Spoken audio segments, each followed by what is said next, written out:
Сайн байцгаана уу?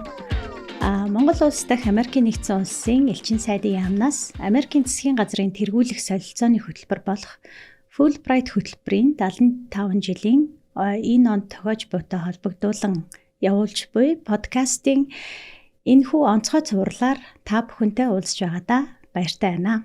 Өнөөдрийн дугаараар бид Fulbright-ийн монгол хэлний туслах хогшин хөтөлбөр, Fulbright-ийн оюутны хөтөлбөрийн оролцогч, Академийн англи хэлний хүрээлэнгийн үүсгэн байгуулагч, Монголын англи хэлний багш нарын холбооны дэд ерөнхийлөгч, Сэлб сургууль цэцэрлэгийн цогцлборын гадаад хэлний хөтөлбөр хариуцсан менежер Нинж Эрдэнэтэй уулзан Fulbright хөтөлбөр мэргэжил салбарын тухай яриа өрнүүлэхээр урьж оролцуулаад байна. За ингээд зочноо манай сонсогч нарт өөрийгөө танилцуулахыг урьж байна. За баярлалаа, та бүхний өдрийн мэндийг хүргэе.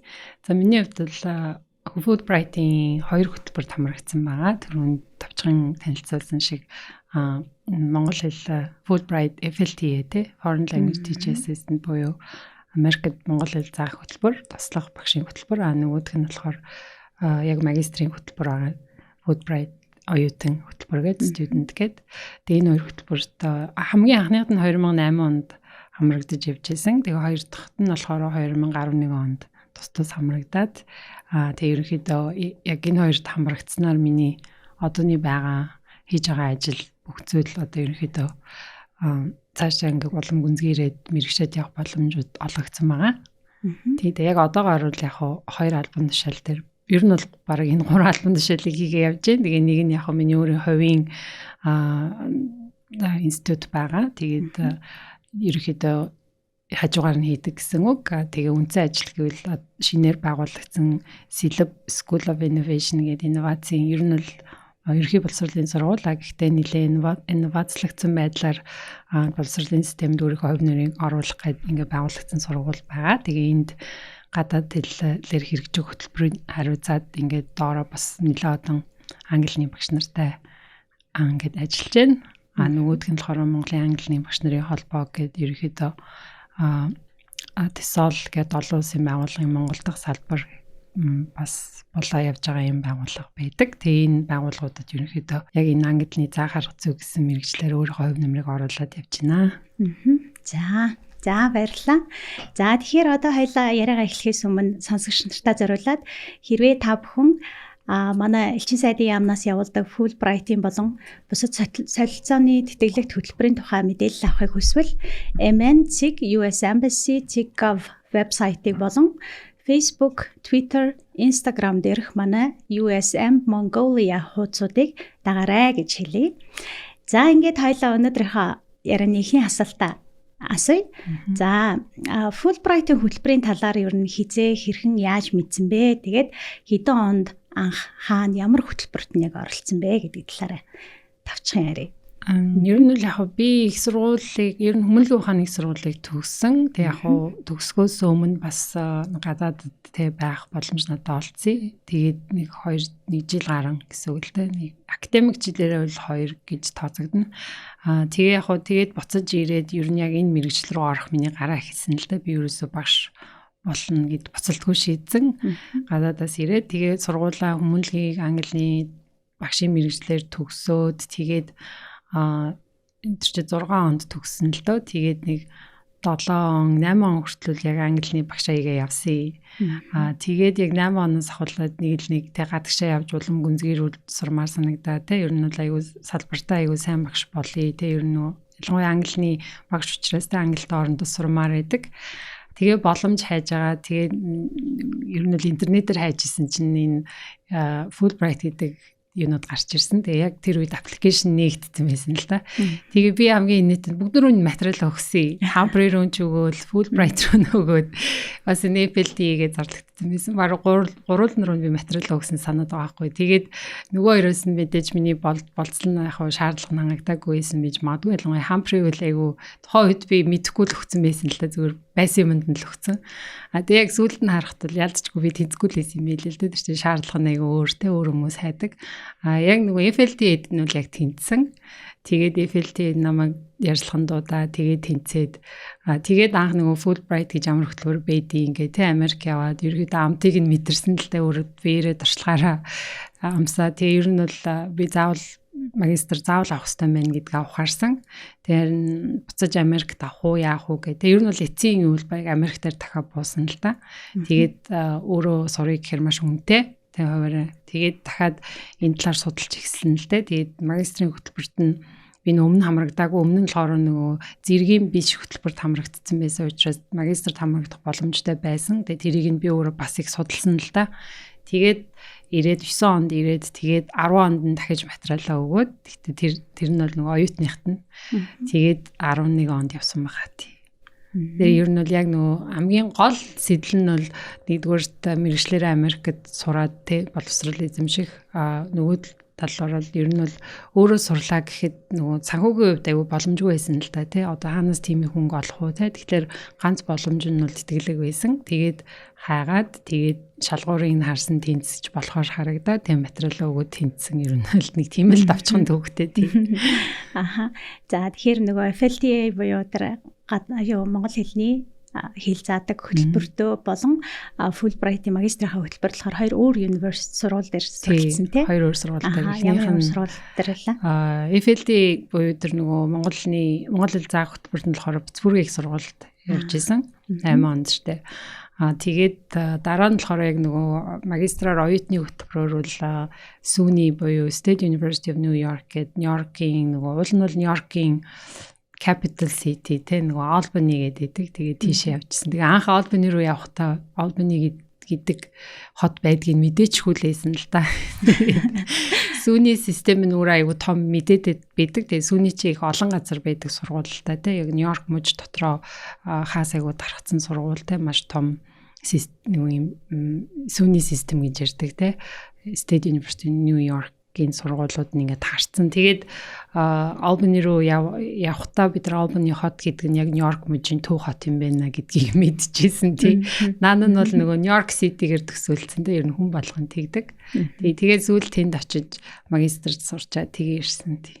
Ер нь л яг нөгөө хоёр дуудагаа явахдаа айгуу дуршлагтай болсон байсан л да. Эхний нөгөө хөтөлбөрөөр яваад ерөөхдөө Америкийн тий ялангуяа боловсролын систем дээр аль мужид нь илүү монополи идэггүй те аль мужаас нь мужид нь төгсөх юм бэл илүү нөгөө боловсрлоор явж байгаа ялангуяа одоо миний мэрэгчлэр те аль нь илүү сайн бэ гэдгийг нөгөө хоёр дахь удаага явахдаа бол би аягүй нэлээд их судалсан гэж хэлж болно. Яг бол анхны туршлагаасаа нөгөө ерөөхдөө бүх юмыг ажиглаа те мэдээд баримжаа авсан байсан учраас хоёр дахь удаага явахдаа би заавал Нью-Йорк мужид нь сурна гэд өөртөө ер нь л зорилго тавьсан. Яг хоо сонголтын хувьд бол надад 6-7 сургуулийн сонголт ирсэн л те.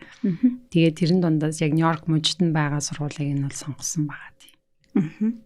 За баярлалаа. Тэгэхээр Fulbright-ийн хоёр хөтөлбөрөөр яваад Америкт суралцаад мэргэжил боловсруулаад дэвшлүүлээд ирсэн байна те. Тэгэхээр одоо эргээд харж байхад энэ Fulbright-ийн хөтөлбөрийн хамгийн үнэт зүйл нь үнэтэй зүйл нь value нь те. Үн цэн нь юунд оршдог юм болоо гэж бодогдож яах юм. Тэгээ ер нь бол анх би ч нөгөө Fulbright руу материал өгөөд яг Fulbright гэдгийнх нь үн цэн ер нь бол тэтгэлэг гэдгээр нь л явсан шүү дээ тий. Тэгээ яг Fulbright гэдэг нь юу энийг сайн гадарлаач үгүй тий. Ер нь тухайн үед бас тийм ер нь бол биш ерөнхий хүмүүс л тийм байсан баг. Тэгээ яг гол нөгөө Америкт сурна тий. Яг тэнцээд ингэсэн би өөрөө итгэхгүй байсан л та. Нөгөө ийм том шалгууртай юм өөрөө тэнцээ явчлаа гэд.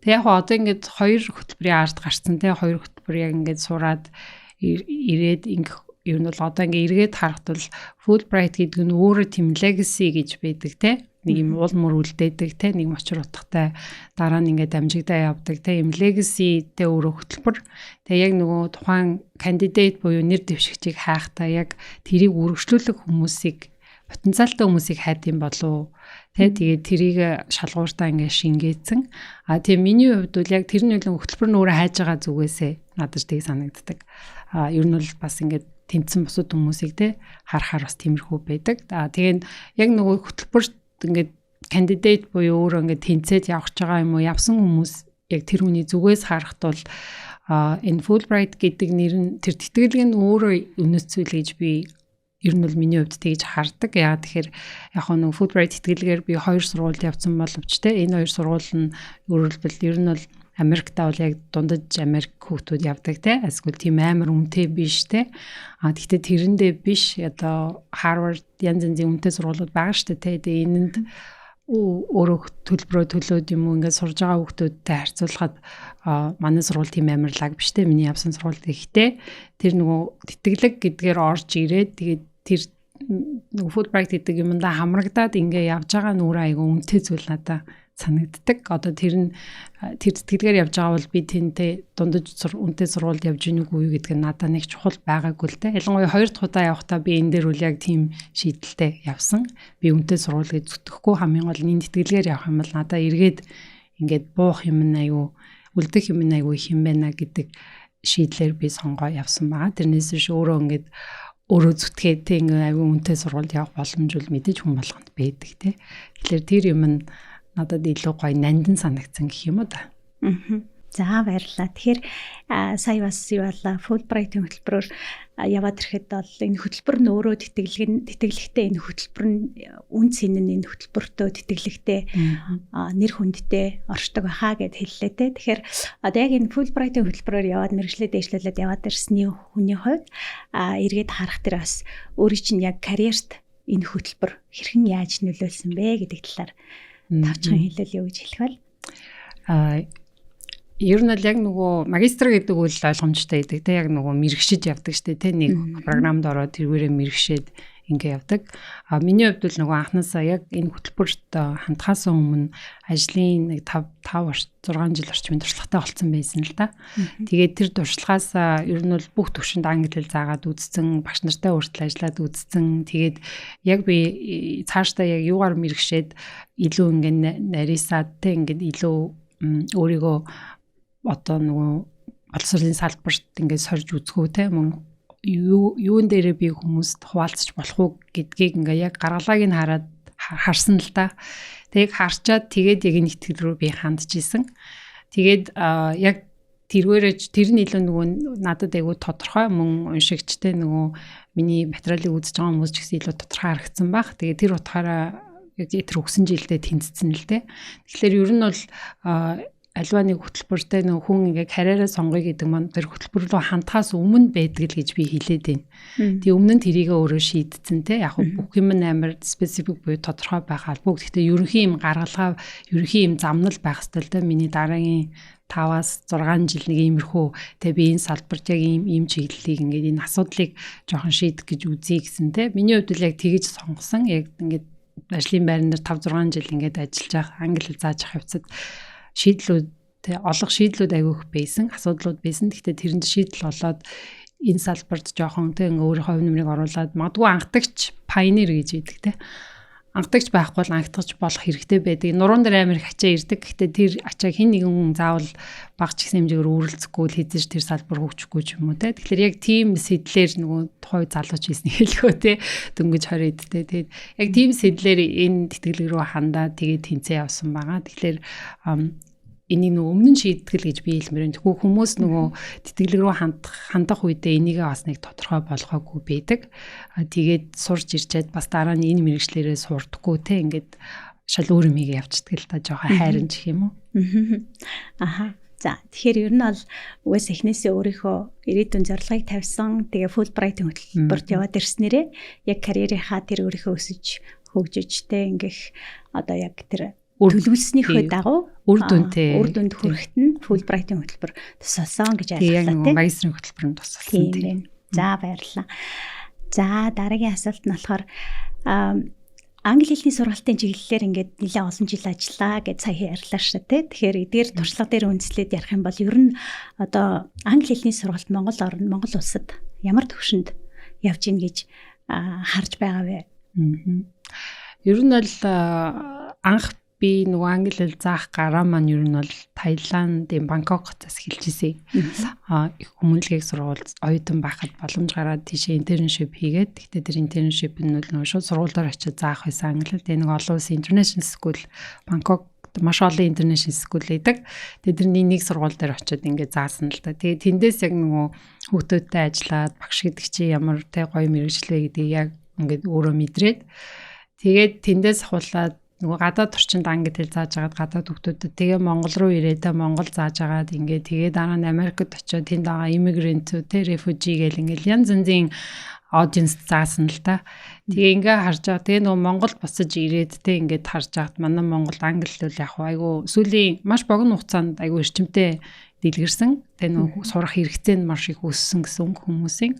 Гэхдээ нөгөө нийлүүлэлт нь айгу шаардлага хангахгүй хэмжээнд. Тэгээ энэ яг нөгөө боловсон хүчин айгу султай холбоотой те нөгөө хүн ам цөөхөн дээрээс нь боловсон хүчин айгу бага. Тэгээ энэ мэрэгчлэр яг ингээд сол зэрэг ч юм уу те аваад сураад ирсэн өмнө нь айгу ховор.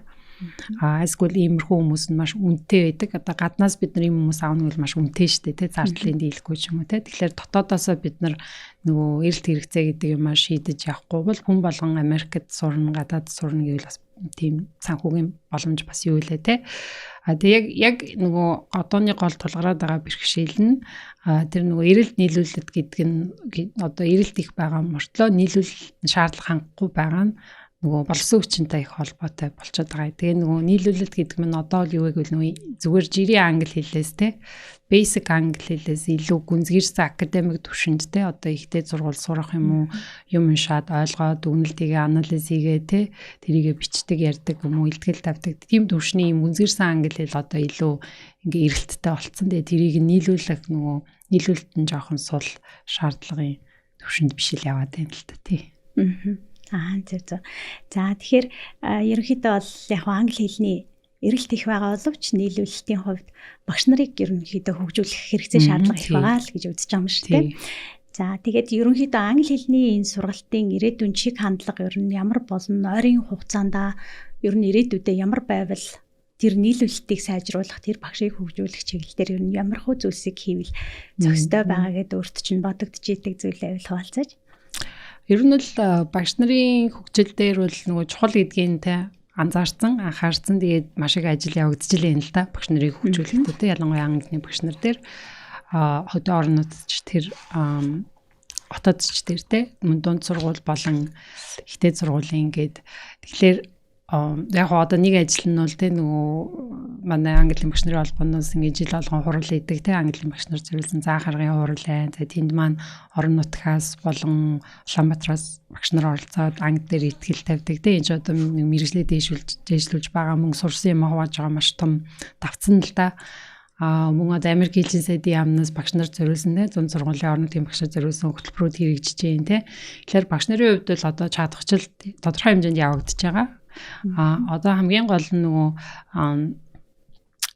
тэр багш нар маань одоо нөгөө энэ болгоныгоо хуваалцах бас нэг үе нь ирж байгаа. Ер нь бол одоо сурж штэ тэ нилээд энэ жил сурлаа тий. Одоо тэгвэл энийгээ нөгөө хуваалцах өөрөлдвөл оюутнуудтай тэр бусдтай тэр хуваалцах үе тий. Тэгэхээр хуваалцах үеийн дараа бас нэг юм тэр нөгөө хуваалцаад тэрнээс сурсан хүмүүс нь бас нэг гаргах үе гэж байгаа л да тий. Тэгэхээр ерөөдөө энэ нөгөө боловсрол гэдэг юм ч угаасаа хүн сурсан юм хуваалцсан шууд орн гарахгүй тий. Хугацаа хэрэгтэй байдаг.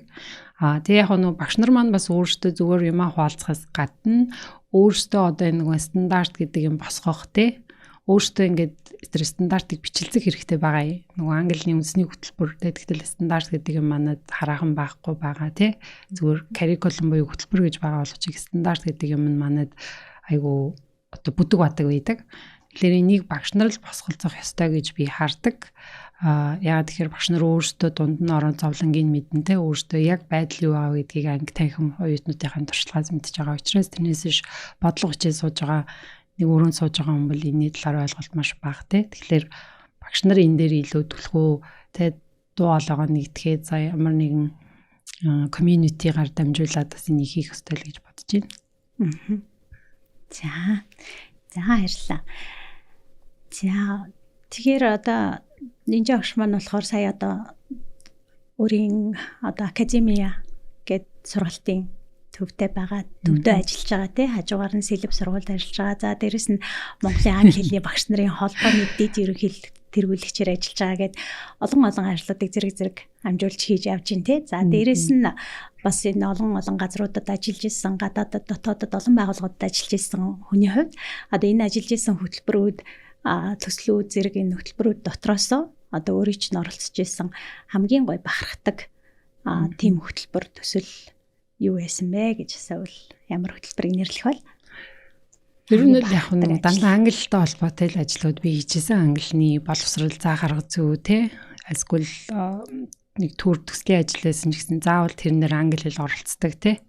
Тэгээ ер нь бол яг одоо айгүй олон жилийн салбарт олон жил яг те ер нь бол нэлээд олон жилиг бас зориулсан байна. Тэгээд энэ салбараасаа өөр салбар руу орё гэхээр бас болтгүй л те ер нь бол би үзсэн. Гэхдээ болтгүй юм байла. Буцаа заавал энэ те энэ боловсролын салбар руу орчдөг. Өөрөө дуртай ер нь бол.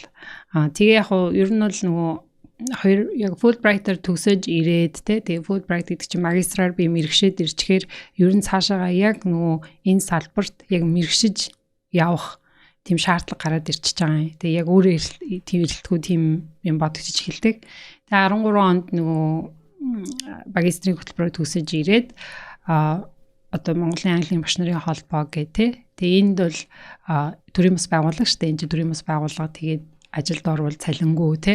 Бүх юм яг ингээд ер нь бол нэг сайн дурын ажил гэсэн үг л дээ. Төрийн бас байгууллага маань ерөнхийдөө тийм бага ашиг юм бас учраас тэгээ энэ байгууллага маань нөгөө багш нарт зориулж тэ хурал хийдэг иймэрхүү байгууллага л да. Тэдний professional development-ийг дэмжих гэх. Тэгээ ийшээ орж ирээд тэгээд 13 оноос хойш тэ ерөнхийдөө одоо хүртэл байж гэн. Тэгээ энд байхад бол яг ер нь бол яг энэ чиглэлээр нөгөө ялангуяа тосоол гэдэг те англи заа гаргах зүг гэдэг чиглэлээр байгаа ганцхан мэргэжлийн байгууллага нь л да.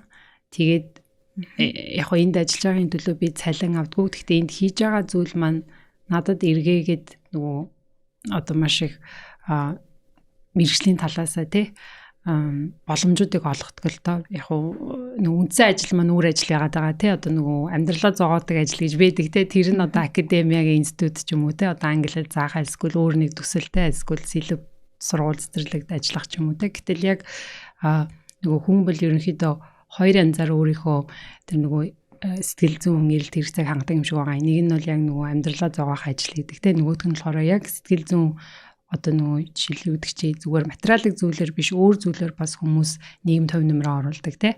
Тэр нь бол өөрийн оюун ухаан штэ те. Сурсан мэдсэн зүйлээ хаваалцах. Тэгээ тэр нь бол яг миний хувьд багш нарын холбоо байдаг. Тэгээ тийшээгээ юм игээд тэрний төлөө би мөнгө цалин авдаг юм мөртлөө заавал хийх ёстой гэсэн надад тийм би хийхгүй л өөр хэн хийх юм бэ гэдэг заримдаа сэтэл тэгэр ерөөхдөө тийшээгээ одоо олон жил ингээл явж байна. Тэгэхээр энэ байгууллагт байгаа нь миний хувьд бол одоо жишээлбэл салбартаа бас нэлээ ингээд мэрэгших айгуу том боломжийг надад олгож өгсөн гэж би хэлнэ. Тэгэхгүй зүгээр нэг ихтэй сургууль би зүгээр англи хэл заагаа явах юм бол бас энэ салбарын нарийн ширийнтэй энэ салбарт бас ингээд цаашаа мэрэгжээд өөр олон боломжууд надад олгохгүй гэвэл үгүй байсан. Тийм учраас заавал хажуугаар нь тэ нэм сайн дурын тэгээд тэрний илүү мэрэгжлийн сайн дурын байгууллага орох нь бол зайлшгүй чухал юм байна гэдгийг би угсаа Америкт байхдаа харсан байсан л та. Тэгээд энэ байгууллагт байгаа нь бол намайг илүү мэрэгшүүлсэн гэж би ер нь л тийм байгаа. Тэгэхээр бусад хүмүүс ч гэсэн бас тэгж хараасаа гэж би хүсэж байна. Яг 8 цаг ажилладаг өөрийнхөө ажиллаар та бас нийгэм төв нэмрээ бүрөө оруулж ийнэ гэвэл заримдаа үгүй байдаг. Таны сурсан мэдсэн тэр эрдэм оюун ухаан ч бас өөр юмд те зарцуулагдасаа потенциал ч өөр юмд бас тэг хүмүүс тэрийг хүлээж аваасаа л Илүү олон хүнд бас хүртэгээсэй гэдэг. Гэхдээ сэтэл нь болохоор мөнгө олохын төлөө биш. Зүгээр та өөрөө дуртай та тань нөгөө босод хүн таны энэ зүйлийг сонсох ёстой шүү гэдэг үүднээс тийм сэдлийн үүднээс гэсэн. За тэгээ саяны энэ асуултан дээр би бас нөгөө ерөнхийдөө юу гэж утсан гэхээр нэгдүгээрт бол англи хэлний багш нарын энэ холбоотой бас аягүй тууштай олон жил ажиллаж байгаа. Тэгээд ингээд өөрийнхөө мэдлэг чадвараа бусад хүмүүстэй хуваалцах энэ одоо хүсэл эрмэлзэл гэдэг чинь үнэхээр бахархалтай сайхан зүйл байна. За дээрэс нь би бас нэжиг юу гэдэг тэр нөгөө МАСА гэдэг Америк төгсөгчдийн холбоонд бас нөгөө удирдах зөвлөлт ажиллаж исэн тий. Тийм л үү? Тий, бас юм. Тэгээд 4 жил байсан. Тий 4 жил ажиллаж исэн. За мөн тэгээд тэгэхээр нөгөө Америкт хамт сураад ирсэн ижилхэн одоо туршлага тий одоо эзэмшээд ирсэн хүмүүстэй одоо янз бүрийн төсөл хөтөлбөрүүдийг хэрэгжүүлэхэд бас сонирхолтой байсан бах. Тэрэн дотор ч гэсэн бас айгүй олон гоё ажлуудыг хийсэн бах гэд боддог байхгүй. За тэгээд миний санаж байгаагаар болохоор Масагаас бас нэг юу яасан штэ те нөгөө Access гэд манай хөтөлбөрийн хүүхдүүдэд зориулсан internship program явуулахад бас тэрэн дээр нөгөө нэг хүүхдийг хөрхөн ингээд дагуулад интерн хийлгээд ингэжсэн санагдчихээн. Тэгэхээр тэр бол би бас нэг аягүй гоё бархууштай зүйл юм болов уу гэж бодсон байхгүй. Тэгэхээр зөвхөн одоо багш нар төдийгүй цаашдаа ирээдүйд англи хэл сурж байгаа хүүхдүүдэд бас ингэж гоё урам зориг өгдөг те ингээд туршлага эзэмшигтэн тус болдог ийм гоё зүйлтэй юм болов уу гэж бодож байна. Тэгэхээр тэрний талаар товчхон ярих уу.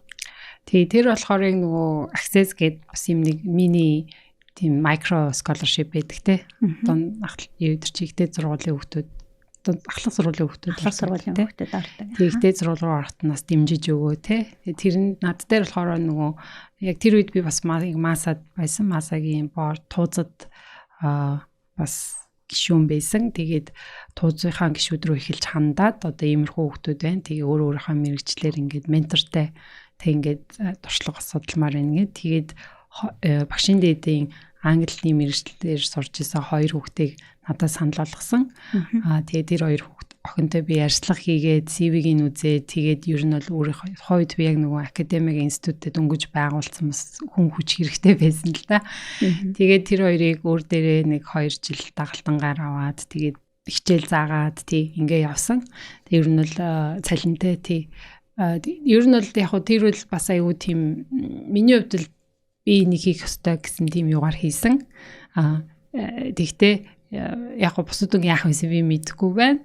Одоо юуны хувьд бол айгүй тийм нөгөө одоо магадгүй надад тэр нөгөө хүүхдүүд нь өөрөө бас тийм төлөвшсөн хүүхдүүд байсан байж магадгүй ер нь тиймэрхүү л байдаг ихэнх тохиолдолд ялангуяа иймэрхүү замналаар яваад ирсэн хүүхдүүд над дээр байсан юуны хувьд бол ер нь бол айгүй миний хувьд бол би айгүй сэтгэл хангалуун байсан тэр хоёртоо. Тэгээд нэг нь бол одоо ялцчгүй яг багшлаад одоо явж байгаа ихтэй сургууль руу одоо би ингээд тань дээр 2 жил ажиллаа одоо би ингээд ихтэй сургууль руу багшаар орё гээд тэгээд хамгийн хөөрхөн нь бас надаас ингээд тэ зөвлөгөө аваад ингээд одоо ихтэй сургуульд нэг нь бол бас боловсролын салбартаа ингээд явж байгаа холбоотой байдаг тий. Тэгэхээр тэрийг би мартсан байна. Тэгэхээр бас миний хувьд бол нөгөө айгүй олон хүнтэй ажилладаг болохоор заримдаа 1-2 хүнтэй ажиллаж байгаа маань нэг хангалтгүй юм шиг санагдаад тэр нь л. Гэтэ яг манай институтээр бол айгүй тууштай явсан 2 маань яг тэр 2 хүүхэд байгаа. Тий бусад багш нар бол яг хуу нөгөө гэрээгээр те ингээд цалинтай ажлыгээ явдаг болохоор бас нэг. Тий тэрийг би мартсан байна тий. Тэр 2 охины хувьд бол нөгөө Access-ээс гарч ирсэн болохоор айгүй хөөрхөн тийм зөв хандлагатай хүүхдүүдсэн тий. Одоо сэлб сургууль цэцэрлэгийн цогцлбор төсөл дээр Fulbright-ийн хонгор золтой хамтраад сургуулийн өмнөх боловсрол, ерөнхий боловсролын цөм хөтөлбөрийг англи хэлний сургалтын хөтөлбөртэй хослуулсан хос хэлний сургалт хэрэгжүүлж байгаа юм байна шүү дээ тий одоо бол. Тэгэхээр танахаас сүүлийн үед явуулж буй эсвэл хийхээр төлөвлөж байгаа ямар төсөл хөтөлбөр байгаа бэ? Яг одооны ажлын хувьд сэлбийн хувьд бол нөгөө гадаад талын хөтөлбөр, гадаад талаар хэрэгждэг хөтөлбөр хариуцж байгаа гэдэг тийм ажлын position тий. Тэгэхээр энэ маань юу гэвэл манайх бол нөгөө Кембриж олон улсын хөтөлбөртэй сургууль. Тэгэхээр энэ утгаараа бид нар Кембрижийн хөтөлбөрүүдийг цөм хөтөлбөртэйгээ хамт уялдуулж хэрэгжүүлж байна гэсэн үг л дээ. Тэгээ энэтэй холбоотойгоор нөгөө Кембриж манайх эрхээ авахтаа primary and lower secondary гэдэг тэр нь бол ерөнхийдөө 1-р ангиас те 6-р анги хүртэл одоо яг тийм эрхийг нэхний ээлжинд авч ийн гэсэн үг л дээ. Тэгэхээр энэ хүрээнд бид нар нөгөө баг боловсролын те СΟБ болон баг боловсролын тэр английн хөтөлбөрийг одоо жиглэнэ гэсэн үг л дээ. Тэ одоо яг нөгөө англи хэл 2 дахь хэл хэмжээнд бүх хүүхдүүд те тэр түвшинд хүргэх гэсэн хамгийн том зорилт байгаа. Тэгээ энэ нөгөө Кембрижийн хөтөлбөр нь олон улсын хөтөлбөр нь бид нарт стандартыг нөгөө айгу тодорхой гаргаад ирчдэг учраас яг тэр стандартад зорж гин гэсэн үг. Яг тэр хөтөлбөр явж байгаа хүмүүс англиг 2 дахь хэлэн сурахтаа одоо яг баг хэлний түвшинд юм шиг хэмжээнд сурж гин гэсэн үг шүү дээ. Тэгэхээр яг энэ тал дээр бол бид нар илүү их нөгөө багш нараа тэр түвшинд аваачих те одоо багш нараа бүгднгийн тосол сертификаттай болгох те арга зүйтэй болгох эндээс бас Кембрижээс бид нарт нөгөө сургалт хийгддэг. тэрний хажуугаар бас нөгөө менежерийн хувьд багш нарынхаа боловсролын тэр төвшинтэй мэрэгжил дэвшлүүлэх байдлыг одоо байнга жил болгон хангах хэрэгтэй байдаг. Тэгээд энэний хувьд бол нөгөө яг миний зүгээс эсвэл яг сэлбийн хүрээнд бол багш нараа дэсол сертификаттай болгох мөн мэдээ сургалт намруулна те мөн Кембрижийн тэр хичээлүүдийг заах арга зүйдээр бас бид нар сертификат авдаг. Тэгээ энэ дээр бас хяналт тавиа явдаг байгаа. Ер нь бол эхний ээлжинд багш нарыг хамгийн дээд зэргийн түвшинд бэлдэх орцсон байгаа. Тэгэнгүүт аяанда нөгөө хүүхдүүдийн маань бас нөгөө тэ нөгөө сурах арга зүйтэй сурж байгаа арга зүй нас өөрчлөлттэй явна л та. Тэг энэ дээр бол нэгдүгээрт бол хамгийн түрүүнд багш нарыг бэлдэх сургах орчдөг. Яг тэрэн дээр л ажиллаж байгаа тий. Мэдээж нөгөө хос хэлний хөтөлбөр гэдгээрээ бол хүүхдүүдийнхаа бид нар нөгөө англи монгол хэлийг зэрэг авч явах гэдэг бас том шаардлага биднэрт байгаа. Тий. Тэгээ тэрэн дээр бас бид нарт өөрийн гэсэн яг сэлбийн өөрийн онцлог тийм хөтөлбөрүүдийг боловсруулах дээр бас ажиллаж байгаа. За тэгэхээр боловсролын салбарт буюу ер нь энэ англи хэл сурж байгаа хүмүүсийн хувьд нэг юм ташаа ойлголтууд заримдаа байдаг те одоо хүмүүс хэлийг сурах талаар янз бүрийн ойлголттой байдаг. Тэгэхээр тэдгээр одоо ойлголтуудын талаар ташаа ойлголтуудын талаар ч юм уу эсвэл ер нь хэлийг сурахад амархан ч гэдэг юм уу эсвэл зарим хүмүүсийн хувьд хэцүү ч гэдэг юм уу юм нэг хүмүүсийн итгээд үнэмшээд яваад байдаг зүйлс байдаг штэ. Тэгэхээр энэ тал дээр та ер нь ямар бодолтой байдаг вэ? Өөрийнхөө бодлыг илэрхийлэл. Айгу түгээмэл наач юм айгу түгээмэл ташаа ойлголттой тий нөгөө амнаас ам дамжаад ярьсан. Тэгээ энэ өөрөө нөгөө юм мит тэг одоо өөрөлдвөл юм бүр ингэ итгэл үнэмшил болоод тийм төвшөнд ирсэн байгаа байхгүй тий. Тэрний хамгийн нэг түгээмэл гэдэг нь бол нөгөө би хэл сурах авьяасгүй гэдэг юм байдаг. Тэгээ тэрийг нөгөө тэр нь энэ бол зүгээр л ер нь бол зүгээр л худлаа итгэл үнэмшил гэж би хэлмээр байна. Ер нь бол хүн өөрөө өгдлөөрөө бүх хүмүүс хэл сурах авьяастай төрдөг. Тэ нөө innate буюу юм төрөлхийн авьяас байдаг. Хэрвээ бид нар ихээс дөрөөл шууд нэг тухайн хэлээ сурдаг штэ тий. Тэр чинь зүгээр хамгийн том жишээ байна л та. Тэгээ ерөнхийдөө хэл сурах аргачлал маань бас яг төстэй байдаг. Их хэлээ яасварс яг тиймэрхүү арга барилаа 2 дахь 3 дахь хэлийг бас сурдаг. Хамгийн гол нь аль насанд сурсан бэ гэдгээс нөгөө чадварууд маань аль чадварыг хийж тавигдах уу гэдэг л байдгүй гэхээс ерөөдөө үндсэн сурж байгаа арга зарчим нь бол яг адилхан. Би хэл сурах авьяасгүй гэдэг бол зөвхөн тэр хүн өөртөө тийм нэг худлаа итгэл үнэмшлийг суулгацсан. Тэрэндээ тэгээ бүр бат итгэцэн. Тэгээ тэрийгээ л нөгөө байнга хэлж давтаж ингээд нөгөө мантра гэж идэхтэй ингээд нэг тарин шиг ингээд байнга тэрийг давтаж хэлээ яваад хахаар нөгөө мянган удаа давтаж хэл үнэн болно гэдэг шиг. Тэгээ тэр нь тархинд нь ингээд програмчлаад сууддаг. Тэгээд одоо хэл ингээд сурыг хэлийг нь зааж өгье гингүүд байн тэр нөгөө бодлон тархинд нь орж ирээ те би сурах авьяасгүй би сурах авьяасгүй аль баг багт нь хин нэгний хэлжсэн чи хэл сурах авьяасгүй байна гэсэн хин нэгний хэлсэн үгийг итгэл үнэмшил болгоод өөртөө ингээд тархиндаа суулгачаад тэрийг байнга ингээд боддог тэр нь ингээд өдөөгддөг ч юм уу те тэгэхээр тэрийг ингээд би авьяасгүй байна гэдэг. Тэгээ энэ нь бол айгу ташаа шүү буруу шүү хүн болгонд хэл сурах өгдөл байдаг авьяас байдаг. Авьяасаас илүү одоо өгдөл буюу тэр өгдлийг одоо хэрэгжүүлнэ гэсэл үг л дээ те. Тэгэхээр энэ нөгөө би хэл сурах авьяасгүй юм уу? Чи хэл сурах авьяастай гэдэг бол энэ бол зүгээр л тархинд суусан ийм нэг програмчлагдсан хоосон итгэл үнэмшил юм. Хоосон юм итгэл үнэмшил болохгүй л дээ. Гэхдээ тэр төвшөнд нь хүмүүс ингээд бүр ингээд ам дамжаад яриа явцсан л байдаг. Тэгээ энэ өөрөө айгу тийм буруу зүйл л дээ. Өөрийгөө ерөөхдөө хаадаг гэсэн үг те. Өөрт нь айгу том саадыг авчирдаг те. Тэгээ би энэ дээр ерөөс 100% санал нийлдэггүй. Тэг хүн болгон сурч чадна гол нь таны нөгөө юу та хэрийг тэрэн дээр цаг зарцуулах уу те. Тэр нь л байгаа юм. Өөрийгөө хэр нээлттэй байлгах уу гэдэгтэй нөгөө хаалттай хүмүүс ч юм бол шууд би авч чадахгүй гэдэг хүмүүс байдаг. Нээлттэй хүмүүс бол үзье, болно, чадна те. Тэгэхээр энэ зүгээр л нээлттэй юу хаалттай юу тархины тэр чанар л да. Тийм тэгээд бас хэр зэрэг тууштай байх уу те.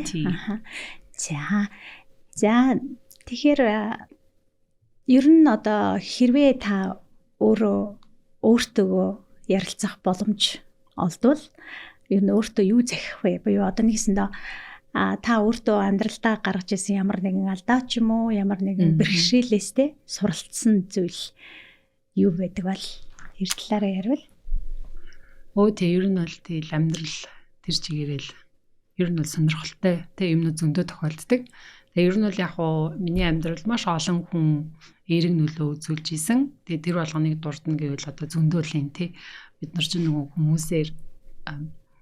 хүмүүстэй уулзаж учирч тэгээд тэднээсээ нөгөө одоо урам дэм авч цаашаа явдаг л даа гэсэн хүний орчлоныг тэмэлээдэг. Тэгээ хамгийн гол нь яг хуу ер нь бол нэг харамсаад идэггүй, харамсаад байх тийм юм нэг тохиолддгүй. Яагаад тэгэхээр тохиолдож байгаа үйл явдал болгон цаанаа нэг зүйлийг бас дагуулж ирж идэг, завшаан гэх юм уу тий дагуулж ирж идэг. Миний хувьд бол яг хуу зүгээр одоо ингэ заримдаа зүгээр нэг боддог юм нь би нөгөө Америкт магистр сураад төгсөх үед те ер нь бол Америкт магистр сурж байх үед надад доктороо хийх үү гэсэн боломж тийм асуултыг аявуух манай профессорууд асуудаг байсан. Чи доктороо үргэлжлүүлээд хийчихэж те чамд бүхэлдээ хийх ингээ потенциал ч юм байгаад байна те. Тэгэнгүүт нь би яг хуу нэгдүгээрт миний амьдарч байсан хот надад таалагдаагүй те тэнд дахиад те би ерөөсө тэнд магистраа дуусгачаал тэгэл явъя да гэж бодож ирсэн.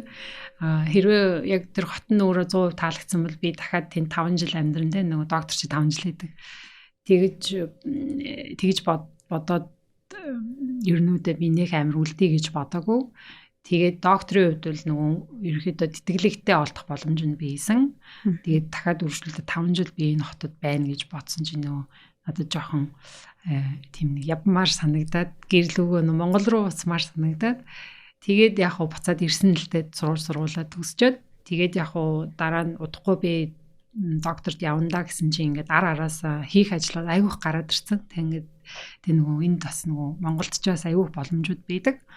Тэгээд тэнд очиод дахиад 5 жил нөгөө магистр биш доктор сурахар чинь нөгөө монголчгээ хийж байгаа юмнуудыг хийхгүй шүү дээ. Тэр чи яг нөгөө хичээл ингээл хийгээл оюутан болчдаг. Тэгээд сураагүй. Тэгээ одоо хүртэл доктороо хийж амжаагүй явж байна. Тэгээ нөгөө жоохон хойшлогдод байгаа гэж хэлж болно. Тий нөгөө амьдралын энэ ситуац зөвхөн байдлаас болоо тий. Тэгээ яг хуу заримдаа бол боддог л да би тэр үед ингээ гүрийгээд те ингээд үлдээд тэгээ ингээд дургуйч гэсэн тэр хотод 5 жил амьдраад доктороо хийсэн бол би үдээд ямар ахвал те юу явж байгаа ах гэж боддог. Гэтэ энэ зүгээр сониучхан бодлын үүднээс тэрнээс ч би харамсдаггүй те. Одоо тэгээд ер нь бол доктороо их бодол байгаа л байгаа. Тэгээ нэг боломж нь гарч ирээ те. Яг одоо миний нөгөө хийж байгаа зүйлүүд маань илүү ингээд судалгаа руу бас их алтарч орох гээд байгаа. Тэгээ ер нь бол одоо яг сэлбэр дээр бол хийж байгаа албан тушаалманд илүү database буюу судалгаан дээр ингээд айгүйх юмыг зэгцлээ явдаг. Тэгэхээр энэ ажил маань бас намайг доктор руу орохт маань айгүй гоё юм transition буюу шилжилтийг өгөх болов уу гэд байж байгаа тий. За тэгэхээр ер нь бол өөрөө ч гэсэн бас боловсрол ирээдүйдээ үргэлжлүүлээд сурыг те докторийн зэрэг хамгаалъя гэсэн бодолтой юм. Тэгэхээр яг өөр шиг чинь бас TESOL-ын чиглэлээр Америкт очиж суралцахыг хүсэж байгаа хүүхдүүд юм уу те залуучуудад одоо ямар зөвлөгөө өгөх вэ? Ер нь л яг нөгөө TESOL гэдэг чинь өөрөө магистрч байна. Тэгээ цаашаа ингээд докторч байдаг. Ингээд ер сурч дуустдаггүй чиглэл л дээ. Тэгэхээр одооноос ингээд одоо энэ ялангуяа TESOL-ын чиглэлээр би ер нь магистр авъя те. Тэгээд явандаа доктор гэж байгаа бол одоо яг ингээд цаг хэмнэх үүднээс те ингээд заах арга зүйдэр те ингээ англи хэл зааж яхад чинь ямар асуудлууд их гарч ирээд байна те. Тэгээд тэр асуудлуудыг жигсаад бичиж жагаад яг өөрийн чинь сонирхоод яг ингээ судлаад энэн дээр би нэг жоохон гүнзгийрүүлээд учир шалтгааныг нь олъё те. Тэгээд нэг учир шалтгааныг нь олоод ямар нэгэн аргаар шийдэл олох гээд хайгаад те. Тэгээд өөрийнхөө мэдлэгийн хүрээнд шүү дээ те. Тэгээ олж чадахгүй байвал яг та ингээ магистр сурах шаардлагатай байна гэсэн үг л дээ. Ер нь бол тэгэхээр нөгөө англи заар энэ салбар маань Монголд нөгөө шинэлэг болсон хүчин цөөхөн байгаа учраас ер нь бол явах хамгийн боломжтой салбартай бүр гүнзгийрүүлээд доктор авах хэрэгтэй. Яг тэгэхээр доктор гэдэг маань яг энэ нөгөө англи хэлийг монголчуудад хоёр дахь ч юм уу унган хэлний түвшинд заахад бид нарт яаж ч судалгааны түвшинд боловсруулалт хийх хэрэгтэй болчиход байгаа юм. Тэгж жагаад их хэлтэй нуйж жагаад те маш өндөр түвшинд академик түвшинд одоо германууд Европод яаж англи хэлийг сураад байгаа те тийм өндөр түвшинд яг тийм түвшинд суулгахын тулд бид нарт ялж судалгаа хэрэгтэй. Бид нар Монгол хүүхдүүдийн англи хэл сурж байгаа тэр арга зүй бүх зүйлийг нь судалж агаад тэгээд маш гоё хөтөлбөр гаргаж ирнэ шүү дээ. Тэгж ялж судалгаагаар явах хэрэгтэй. Дор ээж магистртай байх хэрэгтэй болчиход байгаа. Тэгэхээр ингэж томоор бодож те энэ магистр сураад цаашаа доктороор явна ч юм уу те тиймэрхүү томоор харж сонгоорой. Тэгэхгүй зүгээр би зүгээр л гоё TESOL-той олмоор ингэ сонгох юм бол жоохон хөнгөц те. Илүү зорилгоо илүү тодорхой байлгаарай гэж зөвлөж байгаа юм шиг те. Харж те. Олон жилийг харж сонгоорой л гэж хэлмээр. Зөв. За баярлалаа. За тэгээд ер нь одоо өөрийн чинь амьдралд хамгийн их нөлөө үзүүлсэн хүн эсвэл үйл явдал юу байдаг болоо гэд асуувал өөрт чинь санаад орж байгаа зүйл юу ах вэ? Ер нь л зөндөө олон зүйл байна л та. Тэгээ нөгөө маш олон байгаа болохоор юуг нь ханаас нэг хэлж ярих уу? Эсвэл энэ мэрэгчлэлтэйгээ холбоотойгоор уу? Тийм яхаа. Ер нь ямар нэг хүнийг өөрийнхөө энэ англи хэлний мэрэгчлэлтэй болоход нь айгүй их нөлөөлсөн ч гэдэм үү те. Эсвэл одоо түрүүний хэлсэн шиг миний бодлоор бол бас тэр оюутан байхдаа Таиландд очиж суралцж исэн. Энэ маань бас одоо магадгүй чамд айгүй нөлөөлсөн үйл явдал ээж магадгүй те. Англи хэлээр өдөө хүртэл ингээд яваад одоо мэрэгчлээ эзэмшээд шүү дээрээс нь цаашдаа ч гэсэн үргэлжлүүлээд энэ салбарыг хөгжүүлэхэд ажилламаар байна гэд хүсэл эрмэлзлийг төрүүлж өгсөн тийм хүн ч юм уу эсвэл үйл явдал ч юм уу юу байдаг болоо гэсэн үг. Ер нь бол нөгөө би өөр англинд их дуртай байсан хүүхд тахасаа нөгөө өөрийнхөөс сонирхлоор л явсан л да. Тийм. Тэгээ энэ нь бол нөгөө ээж аваа ангаах зурганы би ч одоо ангаахт конкурс хийсэн хүн шүү дээ. Тэгээд тэрийгээ шууд хаяад дуртай дургу конкурстэд тэгээд яг илүү хүмүүнлэгтэй орсон л да. Хүмүүнлэгт нөгөө английн шалгалт өгөөд тэгээд яг орж ирэхдээ нөгөө багш нар нөгөө ер нь бол ийм байдаг юм билээ. Одоо ингээ өөрөө би багш болсон тий. Ингээ харж байгаад хүний амьдрал хамгийн том түлхэж зөвдөг хүмүүс яалтчгүй багш байдаг юм билээ. Ялангуяа мэрэгчлээ сонгох тэр. Тэг яг хүмүүнлэг доож ирээд ингэж яахад багш нар нь аягүй гоё тийм нэг тийм магадгүй маш олон хэлтэй хүмүүс болохоор тий 2 дахь 3 дахь хэлээр хэлийг эзэмшсэн хүмүүс болохоор сэтгэлгээ аягүй задгаан хүмүүс байсан. Тэгээ аягүй тийм нээлттэй хүлээж авдаг. Жишээлбэл дунд сургууль бид нарыг багш нар яаж хүлээж авдаггүй тэрнээс аягүй өөр исэн л та хүмүүнлэгт ороод ирэхээр тэгээ ялангуяа би өнөө орон нутгаас ирснийг ч хэлэхгүй тий ингээд хүмүүнлэгт ороод ирэхээр нэг тийм нэг задгаа ингээ юм орчин нь нэг тиймэрхүү тий нэг сэтгэлгээнээс болоод орчин нь бас нэг тиймэрхүү. Яг сэтгэлгээний хүрээнд дээр би ярьж байна. Тэрнээс ч тэр өнгөц материалын юм нэр яриаггүй. Яг тэр үүднээсээ юм уу тийм айгүй нээлттэй ч юм уу. Тэнгүүд яг би ингээд өөрийгөө ингээд хизээж хязгаарт хийж тавиаг байхгүй. Зөвөр би ер нь те өсвөл гадаад ч явж болох юм байна, ингэх юм байна гэсэн те. Тэг яг хуу тухайн нөхцөл байдалтай миний английн төвшин энтэй харьцуулахад ийм юм байна гэдэг харьцуулалт надад огт байгаагүй. Би энийг нь бол ялцчгүй тэр хүмүүнлэгийн багш нар те яг тийм нэг сэтгэлгээний хувьд нэг юм байд соёлыг түгээдсэн те үнэт зүйл соёл нь тэнд бийж идэг. Тэр нь болохоор яг тэр тухайн хүний байгаа нөхцөл байдал хэлний төвшин бол одоо байгаа наас үл хамааран те ямар ч боломжтой байж болно гэсэн тийм нэг гоё юм хүмүүнлэгт би анх мэдэрчээсэн. Оюутан бол орж ирээд тэгээд яагаад чи тэр хүмүүнлэгт байдаг оюутнууд аюух гадагшаа явдаг байсан. Ер нь бол тэгэл бараг 2 3 дахь курсээс ахуулаад гадагшаа явцдаг. Багш нарын ч гэсэн аюух гадаадтай ингээд төгсж ирж мэрдэг те. Одоо тухайн үеийн Монголд 2000 оны дунд үед бол их үед бол энэ аюу бас тийм нэг амар түгээмэл зүйл биш байсан л да тий.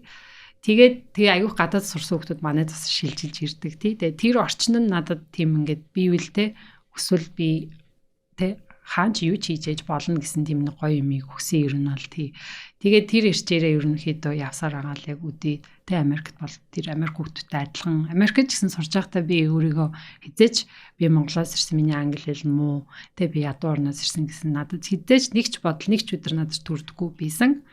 Яг тийм л байх хэрэгтэй гэж би боддог. Тий тэрийг бол би яалтчгүй хүмүүнлэгтэйсэн багш нараасаа хүмүүнлэгийн тэр нэг гоё хойд байсан тэр нэг гоё соёлоос л миний сэтгэлгээ аягүй тийм задгаа явсан л да. Тэрэндээ бас аягүй тийм өөрийгөө ерөөсөө би хүрнэ гэж зүтгэдэг. Тэрнээс ч би чадахгүй миний англи хэл муу ч юм уу те тэгж ерөөсөө бодож байгаагүй. Аха. Тэр сургууль маань аягүй их нөлөө үзүүлсэн. Тий. Тэгэхээр бас нөгөө хүмүүс шууд гадаад очихоор аягүй мундаг болчихно гэж боддог. Яг энэ сэтгэлгээ бол ер нь бол их сургууль сурахаас өмнө суудаг сэтгэлгээ шүү дээ те яг ингээд юмыг ингээд юм шинэлгээр юм уу эсвэл хизээж өөрийгөө юм хайрцагын дотор хүлдэггүй сэтгэлгээг Монголоос олж би авсан.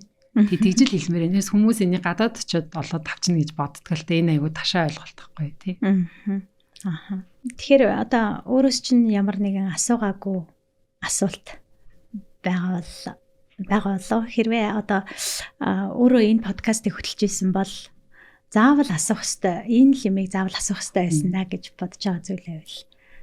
Ер нь л заавал асуух хэвээр гэхээсээ илүүтэйгээр им асуувал сонирхолтой болов уу гэсэн асуулт байна л та. Тэр нь юу вэ гэхээр нөгөө таны хувьд Монголын мөрөөдөл юу вэ гэдэг асуулт. За. Яагаад тэгэхээр нөгөө хүмүүс бол хөвчлэн би энэ асуултыг өөрөө аягүй асуудیں۔ Хүүхдүүдээс ч тэр мөн багш нараас ч тэр сургалт орж байгаа. Та нарын хувьд Монголын мөрөөдөл юу вэ? Тэгээд надаас ерөөсөө хинт би өөрөө асуудаг болохоор надаас хинж асуудаггүй. Тэгэхээр тийм асуултыг асуусан бол би юу гэж хариулах байсан болоо гэж заримдаа би боддیں۔ Тэгээ яг одоо бол яг хуу тгээ асуучлаа гэж бодох юм бол нөгөө ерөнхийдөө миний хувьд ч гэсэн хариулт нь бас юу ах бол. Гэтэ энэ хариулт нь зөвхөн минийх биш, хүн болгоны хариулт байж байгаад Монголын мөрөөдөл гэдэг юм би гарч ирэх байх гэж боддیں۔ Тэгээ ер нь л яг хувь хүний мөрөөдөл айгүйх асуудаг тий. Таны хувьд те таны мөрөөдөл юу вэ ч юм уу те. Гэтэл яг ингээм Монгол орны мөрөөдөл юу байгаасаа гэж боддог вэ гэдэг асуулт айгүй ер нь бол би нэг харж байгаагүй. Бас тийм асуултыг нэг тавьж байгаа удаа ер нь бол би миний хувьд бол сонсож байгаагүй, магадгүй өөр хүмүүсээс асуудаг байсан гэж магадгүй. Яг миний хувьд л Монголын мөрөөдөл юу байгаасаа гэх юм бол би илүү үнэт зүйл дээр нь одоо байна л да Монголын мөрөөдөл гэхээр одоо жишээлбэл чинь нөгөө Монголын ерөөс маш олон болтгой байж юм уу тий. Ингээд тухайн нэг цаг үеийн тий нэг оны нэг тий нэг мөрөөдөл ч юм уу. Гэтэл нөгөө яг үнэт зүйл дээрээ тулгуурласан тий ийм Монгол гэдэг юм дээрээ тулгуурласан тийм мөрөөдөл бид нар босголцох ёстой болов уу гэж би боддیں۔ Гэхдээ энэ мөрөөдөл нь илүү ингээд үе үеийнхнийг хамарсан тий хүүхдүүдийгч тэр эцэг эхүүдийгч тэр одоо бидний өвөө эмээнэрч тэр ер нь бол ингээ эргээд бид нар түүх харахаар ийм мөрөөдөл байсан байхгүй юу? Монголын мөрөөдөл гэдэг юм байсан. Одоо бүр ингээд Чингисийн үед ч гэсэн хамаг Монголыг нэгтгэх гэсэн мөрөөдөлтэй. Тэгээ тэр мөрөөдлийн төлөө нөгөө хүн болгоныхон зүрхэн цохилдог. Тэрний төлөө бүгдээрээ ингээ эвдэн найртай нэгдэж чаддаг тий. Тэгэхээр яг тийм мөрөөдөл өнөөдөр Монголын мөрөөдөл гэдэг юм байна уу гэвэл байхгүй л юм л та. Яг бүгдээрээ нэг зүйлийн төлөө зүрхэн цохилоод бүгдээрээ тэрний төлөө ингээд эвдрэхгүй хагарахгүй явдаг тий. Тэгэхээр тийм мөрөөдлийг бид нар бий болгох яг тийм нэг хэрэгтэй юм болов уу гэж би аягүй хардیں۔ Одоо ингээд зүгээр Америкт сурч байхдаас Америкийн мөрөөдөл гэж бидэг тий. Тэгээ тэргээр ингээд бүх хүмүүсийгээ ингээд бас нэгтгэдэг ч юм уу та тий. Америкч одоо маш олон яс үндэстэн байгаа мөртлөө яг Америк гэдэг нэг юуны дор мөрөөдлийн дор яваад идэг шүү дээ тий. Ер нь хүчтэй орнууд бүгд тийм. Тэгэхээр бид нар бас нэг тийм байх хэрэгтэй болов уу гэж би боддیں۔ Тэгж яагаад бүгдээрээ ингээ нэгдээд хамтраад тэг ингээ нэг юм дороо юм аягаад дороо хувийн мөрөөдөл ярихгүйгээр тий. Тэгэхээр энэ бол яг ингээд бид нар ингээд баг энэ дэр төсөл хийх хэмжээний зүйлэлтэй. Яг хөө энийг нэг хэдэн жилийн өмнө бас тан гээд нэг Америкт сурсан охин байдаг тий. Бид нар ингээд бас нэг юм юмны хилцүүлэгт хамт орж агаад бас энэ талаар бас цухас ярьж байсан. Ер нь Монголын мөрөөдөл гэж юу вэ те? Бид нар одоо яаж энийг тодорхойлж гаргаж ирэх үү те? Яагаад тэгэхээр бид нар ингээд нэгдэх хэрэгтэй байна гэдэг. Тэгэхээр энэ бол бас ингээд ялангуяа боловсролын салбарт байгаа багш нар айгүй хийний хүүхдүүдээс асуугаасаа гэж би хүсдэг. Өөрөөсөө ч тэр сурагчдаас та нарын хувьд Монголын мөрөөдөл гэж юу вэ те? Магадгүй энэ зургаар гаргаж ирдэг ч юм уу те? Видеогоор гаргаж ирдэг ч юм уу? Заавал үгээр байхалгүй шүү дээ те? Тэгэхээр энийг л ингээд бүр ингээд багш болгон магадгүй энэ дээр ингээд эрэл хайгуул хийгээ явах юм бол нэг юм дүр зураг гарч ирвэл бас их сонирхолтой байх гэж боддیں۔ Яг одоо санал нийлж байна. Яа тэгэл ер нь бид нар нөгөө хүүхдүүдээс ер нь асуух нь хоор байдаг те. Ялангуяа одоо яг нэг ирээдүйд нэг юм руу чиглэе гэсэн юм зорилготой асуулт бол ховорхон байдаг. Тэгээ яг энийг магадгүй хүмүүс янз бүрээр нэг нэгнээсээ бол асуудаг байх. Гэхдээ яг чухам хүүхдүүдээс яг ирээдүйд тэд нар өөрсдөө Монгол улсын ямар байгаасэ гэж бодож байгаа хүсэж байгаа гэдгийг асуудаг учраас асуугаагүй асуултын талаар хүмүүс тэр болгон бодоод идэх шүү дээ. Тэгэхээр тэр утгаар нь өөртөө чи яг санал нийлж байна. Аль болох олон хүүхдүүдээс аль болох олон хүнээс энийг асуугаад тэгээд тэрийг тодорхойлж чадвал одоо тэгэхээр сайхан мөрөөдөлтэй тий ийм улс орон хүн ард түмэн болох нэ гэж бодож байна. За баярлалаа. За тэгээд өнөөдрийн манай подкастт маань цаг зав гаргаж оролцож манай сонсогчдод өөрийнхөө түүхээс хуваалцсан Нинж Эрдэнэ маш их баярлалаа. Ирээдүйн ажил үйлс амьдралд нь хамгийн сайн сайхан мөхнийг хүсэн өрөөе. Тэгээд докторийнхаа зэргийг одоо удахгүй хамгаалах болтугай гэж өрөөе. За тэгээд мөн одоо өнөөдрийн дугаарыг маань хүлээн авч үзсэн хүмүүстээ баярлалаа. Дугаарын эхэнд дурдсанчлан хэрвээ та манай элчин сайдын яамнаас явуулдаг Fulbright-ийн болон бусад солилцооны тэтгэлэгт хөтөлбөрүүдийн тухай мэдээлэл авахыг хүсвэл манай MNCIG US Embassy.gov вебсайтыг болон Facebook, Twitter, Instagram дээрх манай USAMB Mongolia хуудсуудыг дагаарай гэж сануулъя. За ингээ баярлалаа. Өнөөдөр ингээд намайг ураад те миний туршлагыг ингээ хуваалцахтай юм боломжоор хангаж өгсөнд энэ Fulbright хөтөлбөрийг хариуцдаг те Америк элчингийн Монгол дахь те холбон хэлцээх нь маш их талархлаа. Тэгээ ингээ сонсогчдод ч гэсэн амжилт хүсье. Тэгээд Fulbright-ийн тэтгэлэгт та өөрийгөө те сороод үзээрэй. Тэгээд эхний жил тэнцэхгүй байсан ч гэсэн дараа жил нь дахиад материалаа өгөөд тэгээ эзэн нэгэн цагт хүний бас тэнцэхгүй гэж байдаг. Тэгэхээр бүгдэнд амжилт хүсье. За баярлалаа.